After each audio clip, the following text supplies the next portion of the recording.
बच्चों, उम्मीद है कि आप लोग सब खैरियत से होंगे और थैंक यू वेरी मच मेरे वीडियोस को पसंद करना।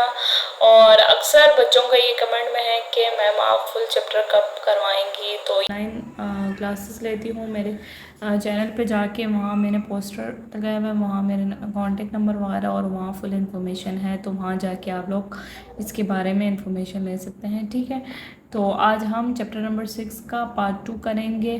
ठीक है, क्योंकि मैंने क्वेश्चन नंबर 10 तक करवा दिया था अपने पिछले लेक्चर में।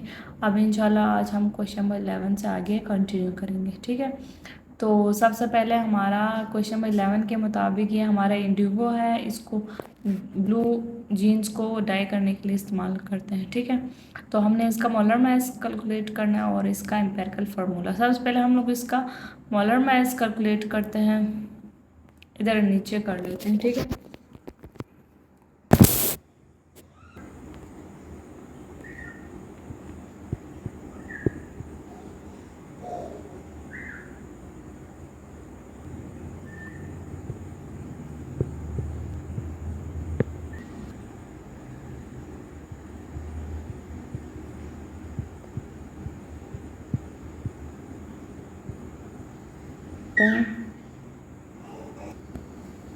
टू एस सल्फ़र का हमारे पास कितना है 32 मल्टीप्लाई 2 प्लस Cl का कितना है 35.5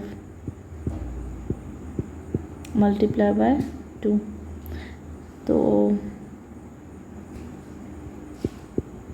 ये हमारे पास इसकी वैल्यू आई 135 आ गया। ठीक है, 0.036 होता है, वो कैलकुलेट करने की ज़रूरत नहीं है। तो हमारे पास ये भी इसका आंसर नहीं है, 133.5 होना चाहिए। तो नेक्स्ट देखते हैं, तो हमारे पास क्या है नेक्स्ट BCl3। ठीक है, इसका निकालते हैं। बोरोन हमारे पास कितना है, बोरोन का 10.8 है, प्लस क्लोरीन का 35.5 मल्टीप्लाई बाय 3। तो ये हमारे पास कितना है 10.8 प्लस इन दोनों को मल्टीप्लाई करके आता है 106.3। तो ये हमारे पास आ गया 117.16। तो ये भी नहीं है इसका आंसर। अब हम लास्ट AlCl3 का देखते हैं। AlCl3 का निकालते हैं। अब एल्युमिनियम का हमारे पास क्या है 26.9, तो मैं इसको 27 कर देती हूँ। 27 प्लस क्लोरीन का 35.5 आया मल्टीप्लाई बाय 3। तो ये हमारे पास 27 प्लस 106.5, तो ये हमारे पास आता है 133.4। ठीक है, 48 आता है, तो ये 45 बन जाएगा। ठीक है, तो फिर ये 5 बन जाएगा 133.5। ठीक है, तो ये इसका फार्मूला मैथ्स है। अब क्वेश्चन नंबर 13 करते हैं, जिसमें हमने कैलकुलेट करना है नंबर ऑफ़ एटम्स, और इसका पार्ट ए है 3.4 मोल्स ऑफ नाइट्रोजन एटम दिया हुआ। अच्छा, इन्होंने एटम मेंशन किया हुआ है, तो आपने इसका सिर्फ N लेना है। ठीक है, अगर मॉलिक्यूल लिखा होता तो फिर आपने क्या लेना था, N2 लेना था। हमने इसका नंबर ऑफ़ एटम मालूम करना है 3.4। ठीक है, तो हमारे पास दो फार्मूले हैं, उनको हम कंबाइन करते हैं। सबसे पहले हमारे पास मोल, बल्कि सिंपली ये हो जाएगा mole is equal to number of atom by Avogadro number. तो हम लोग क्या करेंगे, इसमें नंबर ऑफ़ एटम कैसे निकालेंगे, नंबर ऑफ़ एटम, तो इसको मैं बस रीअरेंज करेंगे। ठीक है, तो ये हो जाएगा, क्या आएगा, मोल मल्टीप्लाई बाय एवोगैड्रो नंबर। इसमें आपको उसकी ज़रूरत नहीं है। तो मोल्स कितना है 3.4 मल्टीप्लाई 6.02223, तो ये बनता है 2.047 मल्टीप्लाई 10 की पावर 24। ठीक है, तो ये आपका पहला इसका पार्ट सॉल्व हो गया। नेक्स्ट पार्ट है 23 ग्राम ऑफ Na का क्या निकालना है, नंबर ऑफ एटम। ठीक है, तो हम लोग इसमें दो फार्मूले कंबाइन करेंगे। हमारे पास मोल के दो फार्मूले हैं, mole is equal to mass over molar mass, और दूसरा क्या है हमारे पास, mole is equal to number of atom या मॉलिक्यूल बाय एवोगैड्रो नंबर। ठीक है, तो हमने क्या करना है, इन दोनों को कंबाइन करेंगे तो हमारे पास क्या बन गया, atom by Avogadro number equal to mass over molar mass. ठीक है, इसमें नंबर ऑफ एटम कैसे निकालेंगे,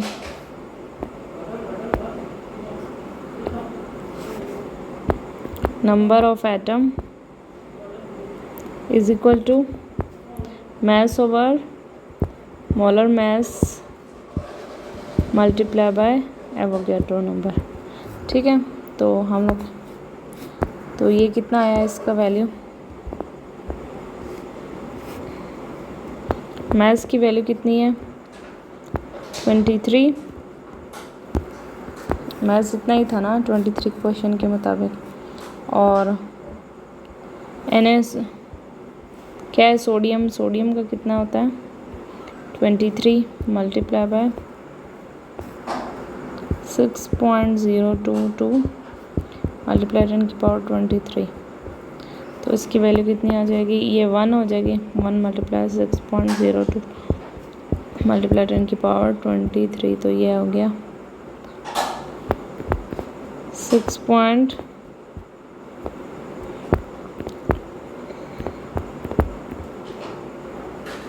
6.022 मल्टीप्लाई 10 की पावर 23।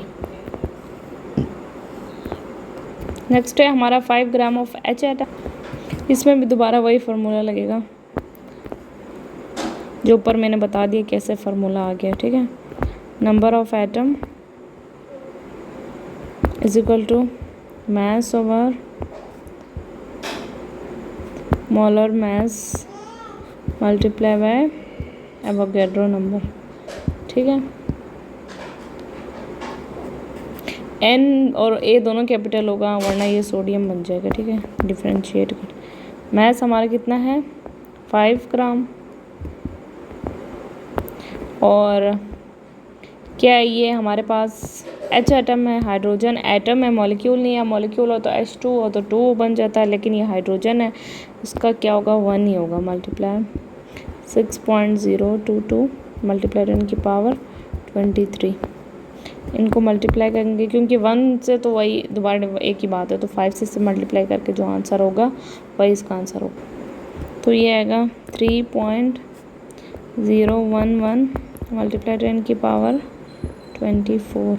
ठीक है, ये भी पार्ट सॉल्व हो गया। अब हम नेक्स्ट पार्ट करते हैं। अब नेक्स्ट क्वेश्चन करते हैं, calculate the mass of following. आपने इस दफ़ा मास निकालना है। ठीक है, एक में आपको नंबर ऑफ एटम दिया हुआ है, आयरन Fe मतलब यूज़ करना है आपने। ठीक है, हमने क्या कैलकुलेट करना है, इसका मास कैलकुलेट करना है इस दफ़ा। ठीक है, तो हम दोबारा ऊपर जो हमने फार्मूला यूज़ किया तो वही यूज़ करेंगे। तो हमारे पास क्या था, नंबर ऑफ एटम, ये तो मास ओवर मोलर मास कितने के बराबर था, number of atom by Avogadro number. अगर इसमें आपको मास निकालना हो तो आप क्या करेंगे, number of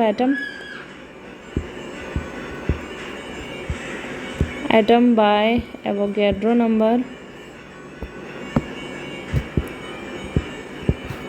multiply by molar mass. ठीक है,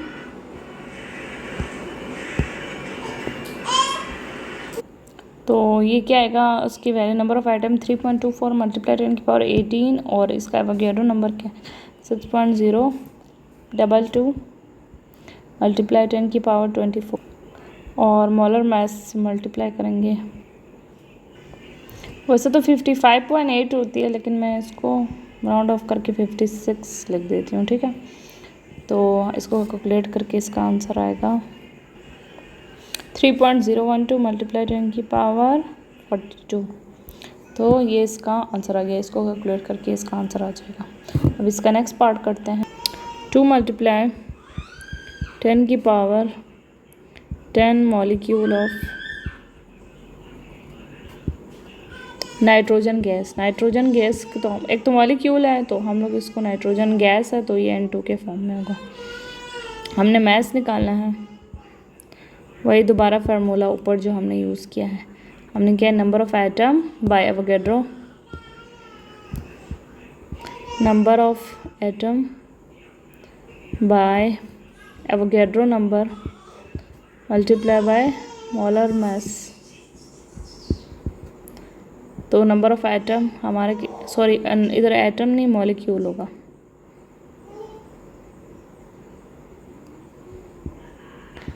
मॉलिक्यूल नंबर ऑफ मॉलिक्यूल हमारा क्या है 2 मल्टीप्लाई 10 की पावर 10 और 6.022 मल्टीप्लाई 10 की पावर 23 और मोलर मास नाइट्रोजन गैस का। तो हमने इधर निकाल लेते हैं साइड पे N2। नाइट्रोजन कितना है 14 मल्टीप्लाई 2 कितना होगा 28।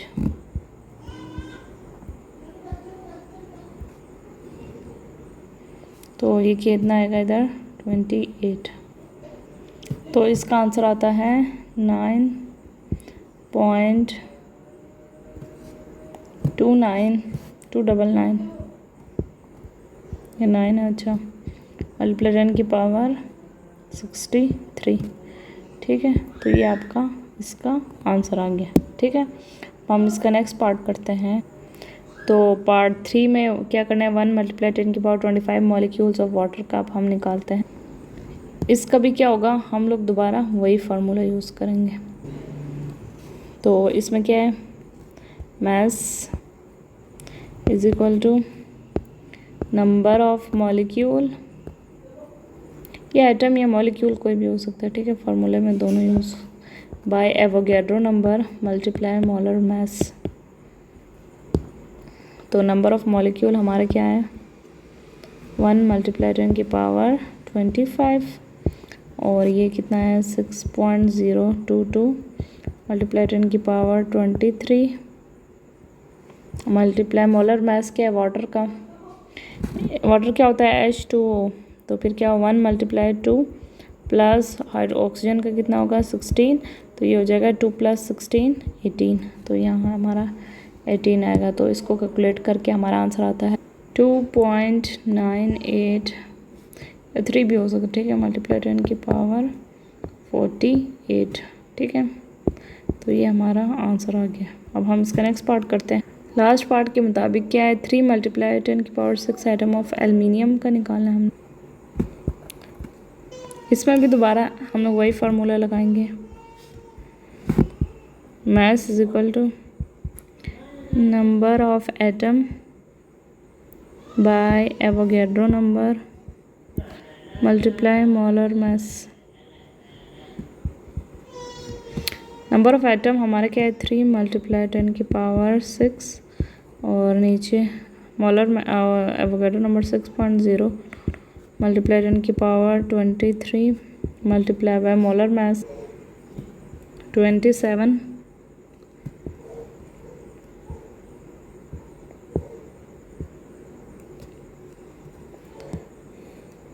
इनको कैलकुलेट करके हमारा आंसर आएगा।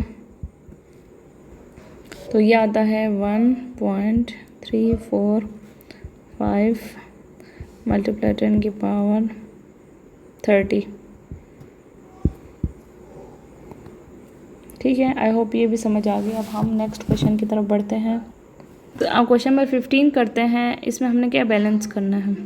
हमारा सोडियम 1 है, उसमें भी 1 है, इसमें हाइड्रोजन 2 है और उस साइड पे 3 है, ऑक्सीजन 1 है, ऑक्सीजन है, बाकी सब कुछ बैलेंस है। लेकिन क्या है मसला किधर आ रहा है इस हाइड्रोजन का। हाइड्रोजन यहाँ 3 होना चाहिए, ठीक है। इस साइड पे भी 3 होना चाहिए। तो हमारे ये हाइड्रोजन हम लोग इधर 4 कर दे तो इधर भी 4 होना चाहिए, ठीक है। तो इधर हम लोग 2 के H के साथ 2 लगा देते हैं। चलो मैं इसका रेड कलर करें ताकि सही तरह पता चल जाए। इधर मैं हाइड्रोजन 2 कर देती हूँ तो ये 4 हो जाएगा। तो मुझे क्या चाहिए, इन दोनों साइड पे कहीं भी 2 करना पड़ेगा। तो ये 4 हो गया लेकिन ये 5 हो गया, ठीक है। तो इसमें फिर भी मिस्टेक है, हम यहाँ नहीं कर सकते हैं, हम लोग यहाँ कर देते हैं, ठीक है। अब इस साइड पे 2 हाइड्रोजन है, इस साइड पे 4 हाइड्रोजन है और इस साइड पे भी कितना है, 4 हाइड्रोजन है। अब हमारा हाइड्रोजन तो बैलेंस हो गया लेकिन सोडियम क्या हुआ, अनबैलेंस हो गया। ऑक्सीजन 2 हो गए, इस साइड पे भी तो ऑक्सीजन 2 हो गए, ये भी सब कुछ बैलेंस हो गया, लेकिन हमारा सोडियम भी 2 होना चाहिए तो हम लोग यहाँ भी 2 ऐड कर देंगे, ठीक है। तो हमारा सोडियम भी बैलेंस हो गया। तो इस तरह हमारा केमिकल रिएक्शन बैलेंस हो गया है। होप आप लोगों को समझ आ गया। इस साइड पे हाइड्रोजन अब 4 है, इस साइड पे हाइड्रोजन 4 है, इधर ऑक्सीजन 2 है, इसमें भी ऑक्सीजन 2 है और यह हाइड्रोजन और इसमें हाइड्रोजन सोडियम 2 है, इस साइड पे भी 2 है। आई होप ये बैलेंस हो गया, आप लोगों को समझ आ गया। अब हमारे पास है NH3 और इस साइड पे N2 और H2। इसमें H3 है, इसमें N 1 है, इधर 2 है, ठीक है। तो हम लोग सबसे पहले किसको बैलेंस करते हैं, आपकी मर्जी है कि आप जिधर से भी इसको बैलेंस करना शुरू कर दें, ठीक है। इधर नाइट्रोजन 2 है, इधर 3, इधर 1 है, तो मैं इसको 2 कर देती हूँ, 2। तो हाइड्रोजन यहाँ कितना हो गया, 2 और उस साइड पे भी 2 हो गया। नाइट्रोजन हमारा बैलेंस हो गया, लेकिन हाइड्रोजन यहाँ कितना हो गया, 6 हो गया, 2 3 ठीक है, 6 हो गया। और यहाँ कितना है, हाइड्रोजन सिर्फ 2 है, तो इधर 3 लगा देती हूँ। अब ये भी 6 हो गया, ठीक है। तो इधर 2 और इस हाइड्रोजन के साथ 3 लगा देंगे तो हमारा ये बैलेंस हो जाएगा। इस तरह ये हमारा केमिकल इक्वेशन बैलेंस हो गया। अब लास्ट क्वेश्चन करते हैं जिसमें हम बताया हुआ है कि पोटेशियम ग्रुप 1 का एलिमेंट है, ठीक है। ये वाइट सिल्वरी मेटल है, it burns in air and form. हमारे पास क्या बन जाए, पोटेशियम ऑक्साइड और पोटेशियम नाइट्राइड। सबसे पहले हमने प्रिडिक्ट करना है formula of potassium oxide and potassium nitride, इन दोनों का हमने फार्मूला प्रिडिक्ट करना है। हमें पता है कि हमारा जो पोटेशियम होता है कि वो कौन से ग्रुप में है, ग्रुप 1 में, तो उसके ऊपर क्या चार्ज होता है, +1, ठीक है। तो और हमारे पास जो ऑक्साइड है, ऑक्सीजन होता है, जो कि ऑक्साइड का मतलब ऑक्सीजन साथ अटैच हो, उसके ऊपर क्या चार्ज होता है, -2। अब वो 2 माइनस है और ये +1 है, ये बैलेंस तो नहीं है, तो हम इसको बैलेंस करने के लिए के के नीचे 2 लिखेंगे। तो अगर 2 के होंगे तो फिर क्या होगा, +2 -2, तो इस तरह ये बैलेंस हो गया। अब नेक्स्ट है पोटेशियम नाइट्राइड। हमारे पास पता है कि हमें इधर बताया हुआ है कि नाइट्राइड के ऊपर -3 चार्ज होता है, ठीक है, नाइट्राइड के ऊपर। तो जब नाइट्राइड के ऊपर क्या है, -3 चार्ज है, तो के ऊपर क्या होना चाहिए, +1 है तो 3 होना चाहिए, तो ये क्या बन जाएगा, K3N, इसको बैलेंस करने के लिए। आई होप ये भी आप लोगों को समझ आ गई है, ठीक है।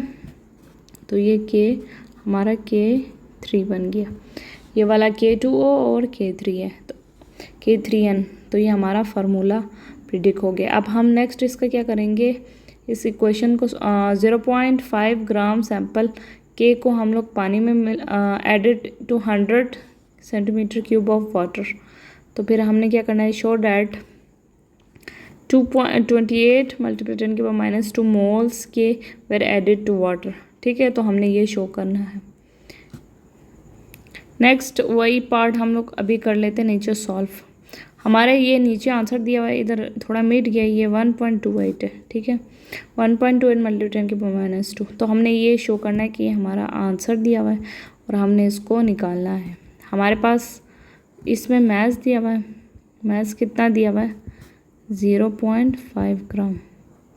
मोलर मैस पोटेशियम का के का मोलर मैस हमारे पास कितना है,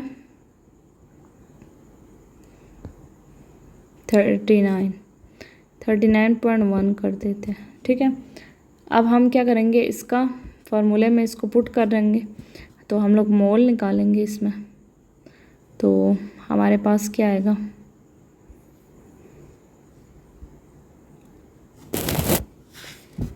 मोल is equal to mass over molar mess.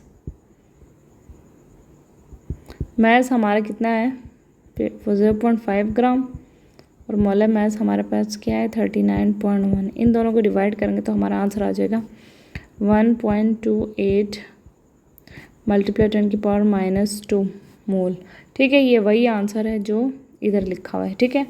तो ये हमारा ये पार्ट भी सॉल्व हो गया है। नेक्स्ट हमने इस केमिकल इक्वेशन को इसको बैलेंस करना है। तो हमारे पास क्या है, के इधर कितना है 1 है, इस साइड पे 1 है, वाटर 2 है, सॉरी H 2 है, इधर भी 2 है, इधर O 1 है, O 1 है, वहाँ भी सॉरी इधर हाइड्रोजन हमारे पास 3 है, इस साइड पे 2 है। तो इसको हमने क्या करना है, बैलेंस करना है। तो हाइड्रोजन को इधर 2 है तो इधर भी 2 कर लेते हैं, इस साइड पे 2 कर लेंगे तो ये 4 हो जाएगा, और इस साइड पे 2 हैं, इस साइड पे 2 हैं और इधर भी 2 लगा दें तो ये भी 4 हो जाएगा। अब ऑक्सीजन इधर 2 हो गए, इधर 2 ऑक्सीजन हो गए, लेकिन के भी तो इधर 2 हैं तो इधर भी हम 2 लगा देंगे, ठीक है। तो इस तरह ये हमारा सब कुछ बैलेंस हो गया। 2 के O भी 2 हो गए, O भी 2, H भी, ये H इधर 4 हो गए, इधर भी 4 हो गए, ठीक है। तो इस तरह हमारा ये केमिकल इक्वेशन हमारा बैलेंस हो गया है। अब हम इसका नेक्स्ट पार्ट करेंगे transform of chemical equation two ionic equation. हमने इसको आयनिक इक्वेशन में चेंज करना है, ठीक है। तो हमने बस इसको आयनिक फॉर्म में लिख देना। तो हमारे पास क्या हो जाएगा 2K + 2H2O, ठीक है। तो क्या बन जाएगा, हमने इस KOH को ब्रेक करना है तो ये क्या हो जाएगा 2K प्लस और प्लस 2OH, इसके साथ माइनस आ जाएगा, ठीक है। इसको और बाकी बस सादा H2O, ठीक है। तो हमने सिर्फ इसको इस फॉर्म में चेंज कर देना है। तो ये हमारे आयनिक इक्वेशन में ये भी हो गया। अच्छा, अब हमने क्या करना है, number of atom present in the sample of K, हमने ये निकालना है। नेक्स्ट पार्ट हम लोग करते हैं। हमें पता है कि हमारा मोल हमें दिया हुआ है, ठीक है। और ये हमारे पास एक फार्मूला होता है इसमें, नंबर ऑफ़ एटम, ये मैंने पीछे बता दिया था कि कैसे है, is equal to mole multiply by Avogadro number. इसमें सिंपल हम लोग वैल्यू पुट करेंगे तो ये हमारा आंसर आ जाएगा, ठीक है। तो हमारे पास मोल कितना है 1.28 मल्टीप्लाई 10⁻⁻2, ये यही वाला लिख रही हूँ, ये 1.28 है, ये मिस प्रिंट हुआ है, ठीक है। और एवोगैड्रो नंबर 6.022 मल्टीप्लाई 10⁻23। तो इन दोनों को मल्टीप्लाई करके हमारा आंसर आता है 7.71 मल्टीप्लाई 10⁻21 एटम, ठीक है। तो ये नंबर ऑफ़ एटम निकल। लास्ट वाले क्वेश्चन है, predict the periodic number of potassium, मतलब हमें पीरियड निकालना है। तो हम पोटेशियम का हमारा K है, इसका इलेक्ट्रॉनिक कन्फिग्रेशन लिखते हैं 1s2, इसका 19 होता है, 2s2, 2p6, 3s2, 3p6, फिर क्या होता है 4s1, ठीक है। इलेक्ट्रॉनिक कन्फिग्रेशन में 3D से पहले 4s आता है, ठीक है। ये आप लोग देख लेना। तो हमारे पास ये कौन से पीरियड में है, ये देख लें, ये क्या है KLMN, तो ये कौन से पीरियड में है, 4th पीरियड में, ठीक है। और ग्रुप 1 में ये समझ आ गई है। आई होप यहाँ तक के लिए काफ़ी है और आप लोगों को सारे क्वेश्चन अच्छी तरह समझ आ गए। That's all for today. और अगर आप लोगों को कोई भी दिक्कत हो रही है तो फिर आप लोग कमेंट में मुझे बता दिए। थैंक यू, अल्लाह हाफ़िज़।